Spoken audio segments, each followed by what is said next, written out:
चीज़ें आएंगी, लेबर की प्रॉब्लम आएंगी, वो आपके करते करते ही धीरे धीरे इनको आप सॉर्ट आउट कर पाओगे। फिर हमने पंजाब से फर्स्ट लॉट 7 गाय का लाया था, तो उनका आपका इसमें इंटरेस्ट है, आपको अगर एनिमल से लगाव है, अगर आप अच्छी व्यवस्था कर दी, आपने अच्छी ब्रीड ला दी, अच्छे से रख रखाव कर रहे हैं, अच्छे से प्रोडक्शन हो रहा है आपका, पूरे दूध पे नहीं आ पाती, उसका पूरा परफॉर्मेंस उस लैक्टेशन का डाउन हो जाता है। तो एक एनिमल को 20 से 25 किलो देना चाहिए, बट बारिश में पानी ज़्यादा होने से थोड़ा सा बिजनेस को या इस काम को आप सिर्फ यूट्यूब देख के जज नहीं करें। अगर आप वाकई में करना चाहते हो तो किसी दोस्तों, मैं प्रिंस और आप देख रहे हैं नई कृषि दर्पण यूट्यूब चैनल। तो दोस्तों, आज मैं हूं बिहार के सासाराम में, और सासाराम में आप देखेंगे एक काफ़ी शानदार डेयरी फार्म, काफ़ी बड़ा डेयरी फार्म है।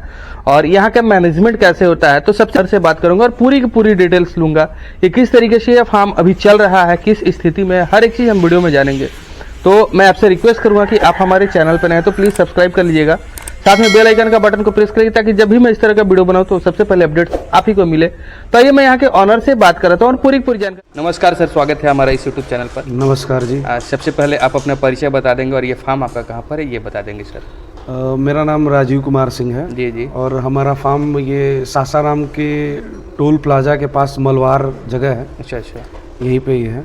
अच्छा, तो सबसे पहले देखिए सर, डेयरी की शुरुआत कोई भी व्यक्ति करता है तो बहुत सारी परेशानियां आती है, तो मैं उन परेशानियों के बारे में जानना चाहूँगा, इतिहास के बारे में थोड़ा सा जानना चाहूँगा आपकी डेयरी की।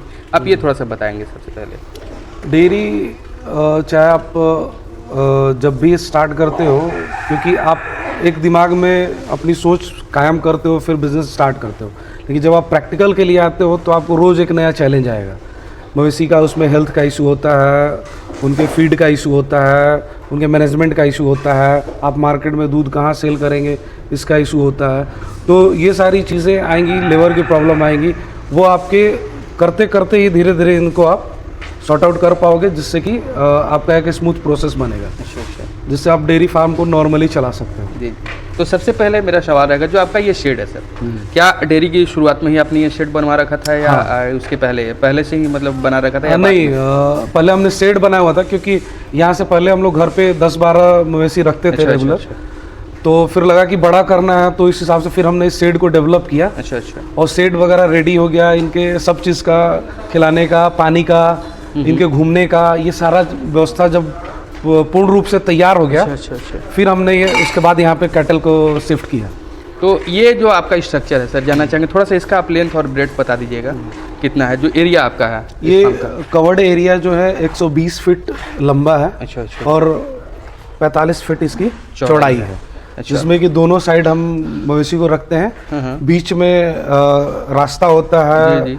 चारा भूसा दाना लाने ले जाने के लिए। कितना है जो रास्ता हम लोग का? ये पूरा आपके 8 फीट है। अच्छा, और ये जो आपका नाद, ये 2 फीट का नाद है। 2 फीट का नाद है। हाँ, हम लोग ड्राई खिलाते हैं इसमें, इसलिए कोई इसमें ब्लॉक्स नहीं बने हुए हैं। हाँ। ऐसे हरा चारा डालते हैं, भूसा डालते हैं, फिर दाना डालते हैं और ऐसे इनको खिलाया जाता है।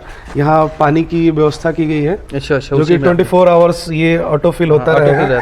हाँ, वैसे जितना पीना चाहे जब चाहे वो पी सकती है।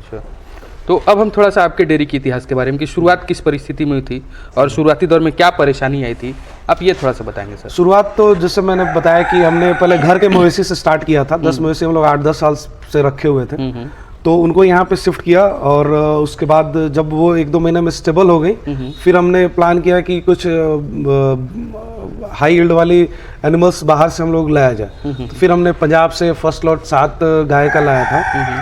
तो उनके साथ काफ़ी कुछ बदल गया। पंजाब का रख रखाव, फीड मैनेजमेंट और जो वहाँ का इन्वायरमेंट है, सब कुछ अलग था।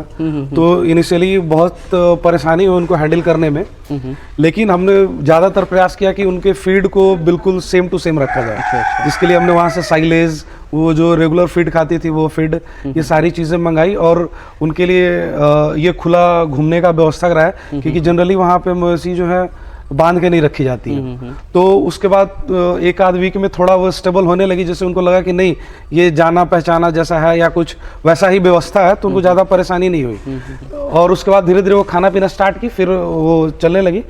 फिर उनके साथ थोड़ा सा, जैसे हाई यील्डर थी तो हमें हाई यील्डर का अनुभव नहीं था, तो हमेशा कुछ ना कुछ चैलेंजेस आते थे। तो उसमें यह था कि जैसे हमें कोई प्रॉब्लम आती थी तो एक को आई तो दूसरे के लिए हम लोग एक्टिव हो जाते थे कि दूसरे में ये चीज़ें नहीं आई, ये डेफिशिएंसी नहीं हो, ये कमी नहीं हो। तो वैसे करते करते हमने ये किया तो वो स्टेबल हो गए, फिर बड़ी अच्छी उनकी मिल्किंग रही और बाकी फिर वो आगे बच्चे भी दे रही हैं वो। जी जी। 1 साल होने जा रहा है।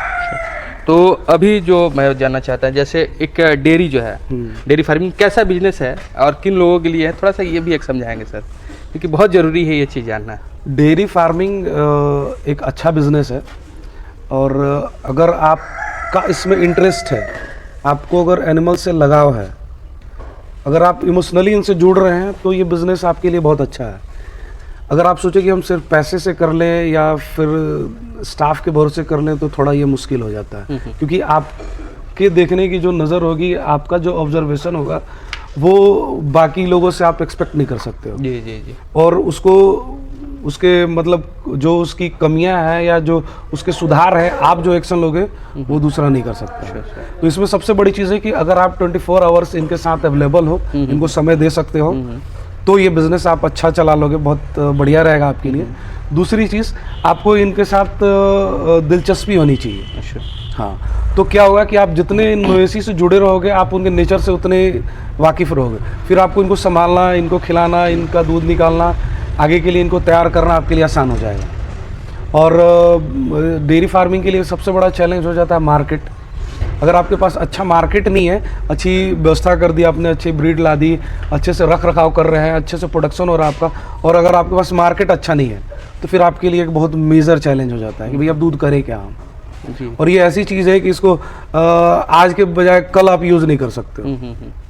सही बात। तो इस पे थोड़ा सा काम करना चाहिए कि भाई अगर हम कोई भी डेयरी फार्म जब स्टार्ट करते हैं तो इसका मार्केट क्या होगा, या कहाँ हम दूध को सेल आउट करेंगे, या क्या मेरा प्लान है, कैसे हम कंज्यूम होगा मेरा दूध, जी जी, है ना। तो यही है, बाकी इसका कोई वो नहीं है। अगर आप कर रहे हैं तो करते करते सारी चीज़ें क्लियर हो जाएंगी। तो अब हम थोड़ा सा अब आते हैं आपके फार्म पर। तो ये आप शेड का हाइट थोड़ा सा बीच से बता देंगे कितना है और साइड से कितना है, ये चीज़ बता देंगे सर। ये साइड से 16 फीट है, अच्छा अच्छा। बीच से 20-22 फीट है, अच्छा, क्योंकि अच्छा। 3 स्टेप में लिया हुआ है ये, हाँ हाँ हाँ। है ना। टॉप जो है वो सबसे हाइट पे है, उसके बाद 1 फीट का गैप दिया हुआ है वेंटिलेशन के लिए, जी जी। फिर एक और गैप दिया हुआ है यहाँ पे वेंटिलेशन करने के लिए, क्योंकि 3 स्टेज में वो वेंटिलेशन हो रहा है, जिससे कम से कम वो टेम्परेचर को बढ़ने दे। अच्छा। और ये खुला में है तो इसका कभी प्रॉब्लम नहीं है हम लोगों की, ये शेड की वजह से गर्मी क्रिएट हो रही हो, अच्छा, अच्छा। ऐसा कभी समस्या ऐसा नहीं कभी है। और दूसरी चीज़, सम टाइम गर्मी में जब काफ़ी तेज़ लू चलती है तो दिक्कत आती है, उसके लिए हमने फॉगर वगैरह लगा रखा है, तो गर्मी में ये चीज़ भी थोड़ा सा सपोर्ट कर देती है, जिससे इन्वायरमेंट जो अंदर का इन्वायरमेंट है वो बाहर से 7-8 डिग्री तक आप कम कर सकते हैं। हाँ, तो उसमें एनिमल को थोड़ा रिलैक्स हो जाता है। तो अभी आपके पास मतलब टोटल कितनी पशु है? अभी मेरे पास टोटल 32 काउज हैं अच्छा और 12 हीफर्स हैं। अच्छा। और मिल्किंग में कितनी है? मिल्किंग में है हमारे पास 21-22 अभी गाय हैं। मिल्क का प्रोडक्शन कितना हो जाता है सर? अभी हम लोग का 3 क्विंटल के आसपास प्रोडक्शन है। 3 क्विंटल? हाँ, अच्छा। डेली का। ये दूध सेल क्या कहाँ कर लेते हैं आप? दूध तो हमारा जैसे यहाँ सासाराम शहर में जाता है, बॉटलिंग करते हैं हम लोग, और बॉटलिंग यहाँ से किलो में हम लोग दूध देते हैं। यहाँ से भी रिटेल हाँ, भी जाता है? हाँ, रिटेल में देते हैं हम लोग, जिसमें कांच की बोतल में 1 किलो पैक करके फिर उसको सील करते हैं। फिर उनके लिए स्पेशल डिज़ाइन कैरी बैग होता है जो कांच की बोतल को सेफ्टी से रख सके, उस पर हम भेजते हैं, जो डोर टू डोर सबको डेली सप्लाई देते हैं। उसके बाद अब हम आते हैं, किस रेट से आपका दूध चला जाता है सर? दूध हमारा 50 रुपये किलो में जाता है। 50 रुपये के रेट से। अब थोड़ा सा हम आते हैं, जैसे पशुओं का रख रखाव, रोग वगैरह को लेकर के क्या क्या आपके साथ अभी तक फेस किया आपने, ये आप बताएंगे सर? हाँ, इनमें बीमारी का थोड़ा सा वो रहता है, जैसे कुछ सीजन से होता है, कुछ मूवेबल होता है जो कहीं से आ गया, जैसे FMD वगैरह इनके लिए बड़ा चैलेंज होता है। अच्छा। हाँ, क्योंकि उसमें उसका बीमारी आता है और ठीक हो तो जाता है, लेकिन उसका प्रभाव पूरे साल तक एनिमल पर रह जाता है। अच्छा। अगर किसी मवेशी को हो गया, आपने केयर करके उसको बचा भी लिया, तो वो अपने पूरे दूध पे नहीं आ पाती, उसका पूरा परफॉर्मेंस उस लैक्टेशन का डाउन हो जाता है। अच्छा। तो एक ये बड़ा है, उसको हमारे साथ ये समस्या आई थी जब हमने स्टार्ट किया था, तो थोड़ा सा हमारा भी अनुभव कम था, सीख रहे थे हम लोग। तो उसमें हो गया, तो बट 10-15 दिन में हमने उसको रिकवर कर लिया। अच्छा अच्छा। लेकिन 1-2 एनिमल पर उसका प्रभाव बहुत ज़्यादा रहा। तो उसके बचाव के लिए हमने फिर टीका उपलब्ध किया। पहले तो हमने अपने लोकल में पता किया, सरकारी हॉस्पिटल्स में या मेडिकल शॉप्स पे, तो कहीं वो उपलब्ध नहीं हो पाया। अच्छा। जिससे क्या होता है कि अगर आपके पास कोई परेशानी है और कहीं व्यवस्था नहीं मिलती है, तो वो सबसे ज़्यादा मुश्किल समय हो जाता है कि अब हम क्या करें। और जबकि ये साल में 1-2 बार इसका रोटेशन आना ही आना है, और हमारे पूरे हॉस्पिटल में कहीं उपलब्ध नहीं हो पाया। यहाँ से पटना तक हमने ट्राई किया, और किसी मेडिसिन शॉप पे भी पता किया हमने, कई जगह नहीं मिला। फिर हमने बाहर से उसको मंगाया। अच्छा। दूसरे जगह से। तो अब हम इनका हर 6 महीने पे वैक्सीनेशन कराते हैं। अच्छा। एक ये है। दूसरा, आपको किसी भी फार्म में मेस्टाइटिस की प्रॉब्लम रहेगी। अच्छा। हाँ, ये भी एक कमर तोड़ बीमारी है, मेजर प्रॉब्लम। हाँ, आप बढ़िया से बढ़िया मवेशी लाते हो, हाइल्डर्स रखते हो, लेकिन इस पे मतलब आपको बहुत ज़्यादा एक्टिव होके ध्यान रखना पड़ेगा। क्योंकि मेस्टाइटिस जो है, जैसे आज आपको पता चल रहा है, लेकिन हो सकता है कि वो 2 दिन पहले उसको हो चुका होता है या 3 दिन पहले हो चुका होता है। तो होने से पहले जितना पहले आप उसको सेंस कर लेते हैं कि लग रहा है इसमें मेस्टाइटिस आ रहा है, तो उसको आप 2-4 दिन में कंट्रोल कर लेंगे और वो ठीक हो जाता है। तो वही है कि उस पर ध्यान आपको ज़्यादा का, और ये जो होता है सही से रख रखाव नहीं होने से, साफ़ सफाई प्रॉपर नहीं होने से ये ज़्यादा फैलता है। अगर किसी एक एनिमल को हो रखा है और आपने उसी मशीन से दूसरी, तीसरी, चौथी का भी दूध निकाल दिया, तो मे भी वो 2-3 और में चला जाएगा। अच्छा। तो वो चीज़ का ध्यान रखना है कि जिसको हो उसको अलग से केयर करें, और बाकी जो नॉर्मल है उसको अलग रखें। और जो अगर मशीन से कर रहे हो तो मशीन की प्रॉपर क्लीनिंग होनी चाहिए। और अगर आप मशीन यूज़ कर रहे हो तो उनके लिए डीप सॉल्यूशन आता है, जो आफ्टर मिल्किंग उसको उसके ट्रीट में लगाया जाता है, उससे भी कुछ प्रोटेक्शन हो जाता है। फिर बाकी आपका साफ़ सफाई है, रख रखाव है। अब हम थोड़ा सा आते हैं आपका फीड वगैरह पे। तो फीड का जो स्टोरेज करते हैं, क्या आप पूरे साल का एक ही बार कर लेते हैं या महीने में खरीदते हैं, या कैसे आप करते हैं, ये थोड़ा सा बताएंगे? हाँ बिल्कुल, पूरा एक्सप्लेन करके बताएंगे कैसे कैसे आप करते हैं, ये चीज़ बताएंगे। पूरे साल का तो स्टोरेज नहीं हो पाने वाली चीज़ है ये, है ना, क्योंकि एक तो कंजम्पशन बहुत ज़्यादा हो जाता है, और हर सीज़न का प्रोडक्ट अलग होता है। कुछ सीज़न में कुछ प्रोडक्ट्स मिलेंगे, कुछ सीज़न में कुछ प्रोडक्ट्स मिलेंगे। तो जनरली हम लोग 1-1.5 मंथ का ही ये करते हैं। अच्छा। तो पहले हम लोग ये सारी चीज़ें खुद मार्केट से खरीद के और उसको ग्राइंडिंग करके अपना फीड तैयार करते थे। बट वो बहुत अच्छा फीड था, बहुत रिजल्ट उसका अच्छा रहा है।